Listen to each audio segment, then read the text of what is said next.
Bonjour à tous, aujourd'hui dans cette vidéo j'aimerais vous présenter la blockchain Flux, son écosystème et comment nous allons pouvoir nous générer un petit revenu passif. Allez, c'est parti!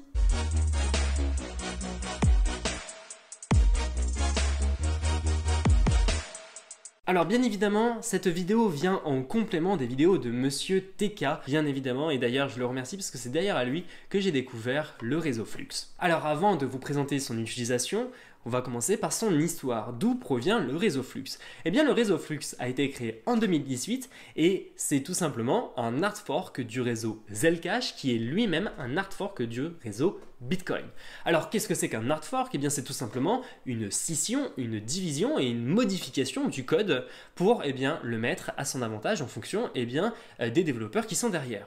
Et donc nous avons eu Zcash qui lui prône les applications décentralisées mais aussi les transactions anonymes, ce qu'on ne retrouvera plus sur le réseau Flux. Et ce qui est intéressant, c'est que donc le réseau Flux va prôner les applications décentralisées et le Web 3.0. Ce qui veut dire qu'on va pouvoir héberger un site internet directement sur la blockchain Flux. Alors vous allez me dire, ouais, mais le Web 3.0 c'est aussi lancé sur Ethereum. Alors, avant de faire du Flux versus Ether, j'aimerais vous présenter qu'est-ce que c'est que le Web 3.0. C'est tout simplement une amélioration du Web actuel. À l'heure actuelle, c'est du Web 2.0, donc nous allons passer, si on fait une recherche sur Google ou Amazon, si on va passer sur les serveurs de ces sociétés. Ce qui est important aussi à comprendre, c'est qu'on va avoir des cas d'utilisation de centralisation de pouvoir. Comme par exemple en Chine, nous avons une centralisation des pouvoirs et de l'information et donc des serveurs. Par exemple, Google, Facebook ou Amazon sont totalement interdits en Chine. On va retrouver par exemple en Chine Alibaba qui est un peu l'Amazon chinois. On va retrouver ici le Weibo qui est tout simplement le Twitter chinois au final, un réseau social chinois. Et donc l'État chinois va contrôler l'information via des serveurs spécialement localisés en Chine. Ce que Flux ne veut absolument pas, et donc il veut redonner le pouvoir à sa communauté et à son utilisation qui soit totalement décentralisé, et chaque site internet sera donc hébergé sur les différents nœuds du réseau Flux pour avoir une certaine décentralisation dans le monde entier. Ce qui est intéressant sur le réseau Flux, c'est qu'on va accumuler la Proof of Stake, bloquer une certaine quantité de jetons Flux sur un ordinateur pour pouvoir valider les transactions. Mais on va aussi retrouver de la Proof of Work, donc de la preuve de travail avec des cartes graphiques qui vont aussi valider les transactions. On va donc retrouver une blockchain qui va être assez intéressante en cumulant l'avantage de la preuve d'enjeu et l'avantage de la preuve de travail en ayant une blockchain extrêmement sécurisée et scalable.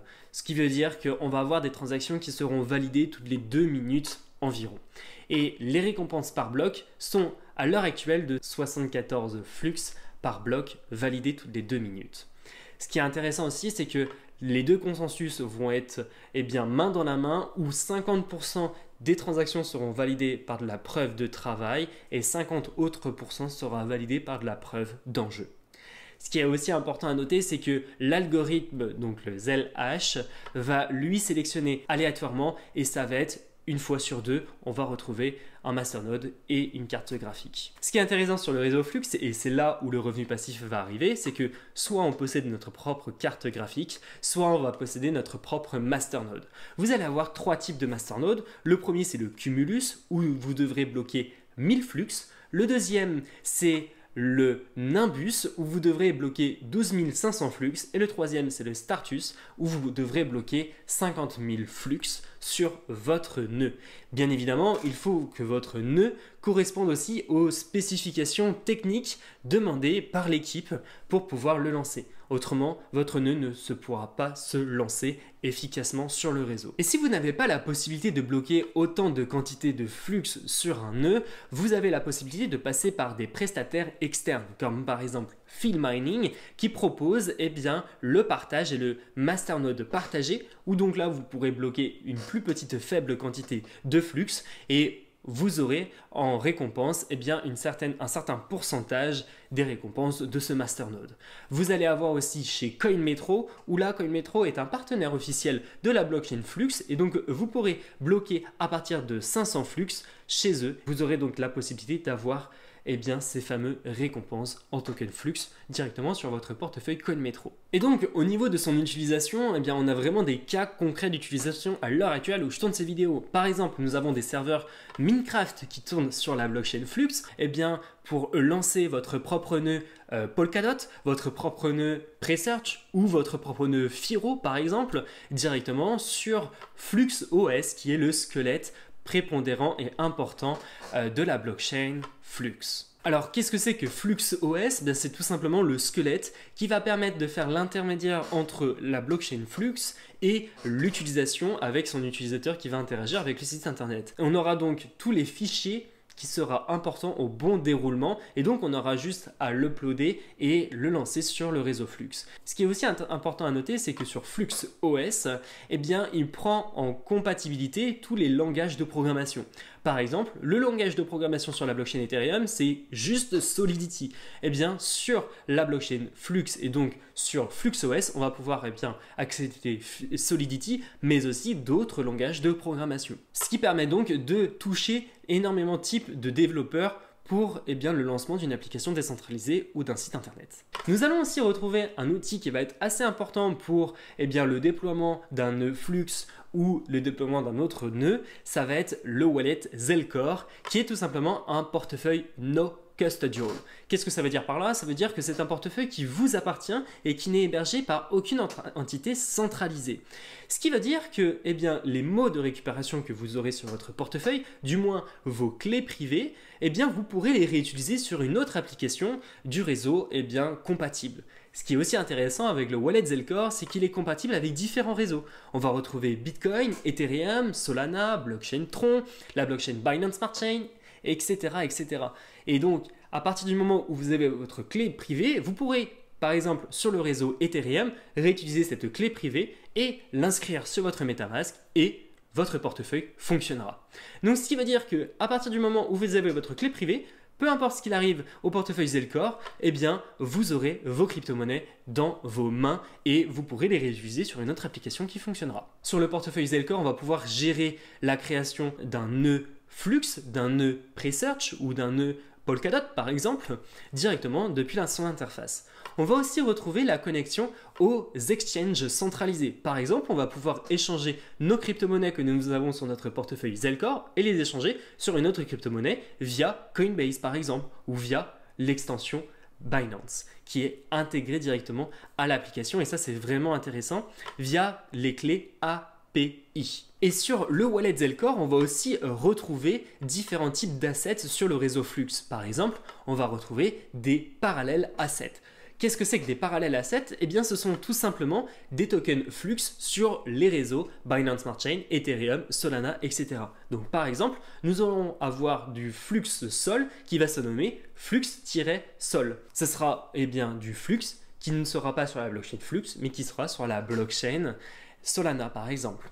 Et ce qui est assez intéressant, c'est que ces tokens parallèles assets seront donc lancés via des airdrops. Ce qui veut dire que si au moment de l'airdrop et au moment du snapshot, ce qui veut dire au moment de la gelée de la blockchain pour voir quel type de portefeuille possède tant de quantité de flux, vous allez pouvoir recevoir 13% de ce que vous possédez sur votre portefeuille flux, vous allez le recevoir en token parallèle asset. Donc ce qui veut dire que là prochainement la team a dévoilé qu'ils allaient lancer des tokens Flux sur la blockchain Terra et Avalanche.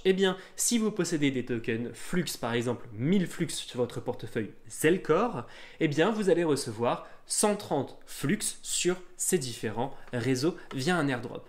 En plus de ça, si vous êtes masternode, donc si vous avez 1000 flux minimum en tant que cumulus, vous allez miner des tokens flux sur le réseau Flux, mais vous allez aussi miner des tokens flux sur les autres réseaux, par exemple Ethereum, Binance Smart Chain, Solana, etc. Bien évidemment, les tokens Flux seront aussi distribués aux mineurs qui posséderont des cartes graphiques qui tourneront sur le réseau Flux. On va aussi notamment retrouver une gouvernance totalement décentralisée qui va s'appeler XDAO, ce qui veut dire que nous allons avoir, si vous possédez une certaine quantité de tokens Flux sur votre portefeuille, vous aurez la possibilité de voter aux améliorations de la blockchain en fonction des propositions qui sont lancées par l'équipe.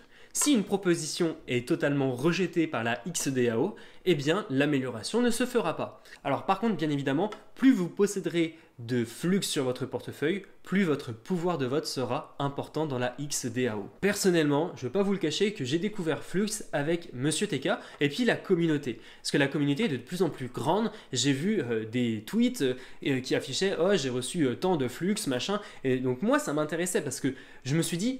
J'en ai déjà entendu parler avec Monsieur TK, je me suis dit que ça pourrait être intéressant de se lancer donc en tant que nœud et en tant que masternode sur le réseau Flux. Une prochaine amélioration qui arrivera sur la blockchain Flux, c'est qu'on passera du Proof of Work initial sur du U Proof of Work. Alors qu'est-ce que c'est que ce fameux U qui est arrivé là?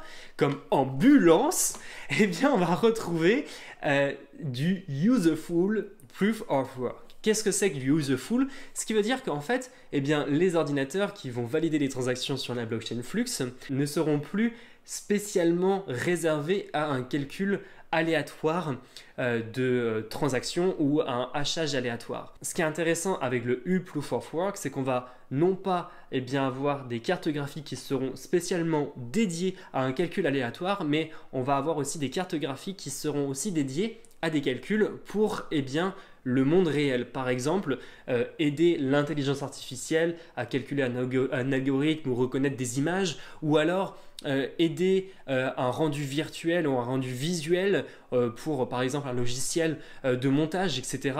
Bref, on va avoir vraiment des cas d'utilisation concrètes. Donc on attend ce que l'équipe Flux va nous lancer sur ce U Proof of Work, mais j'ai hâte de retrouver ça pour forcément combler ce problème et cet impact écologique que nous pouvons retrouver sur le Proof of Work, car on ne va pas se le cacher, le Proof of Work consomme énormément d'énergie et d'électricité.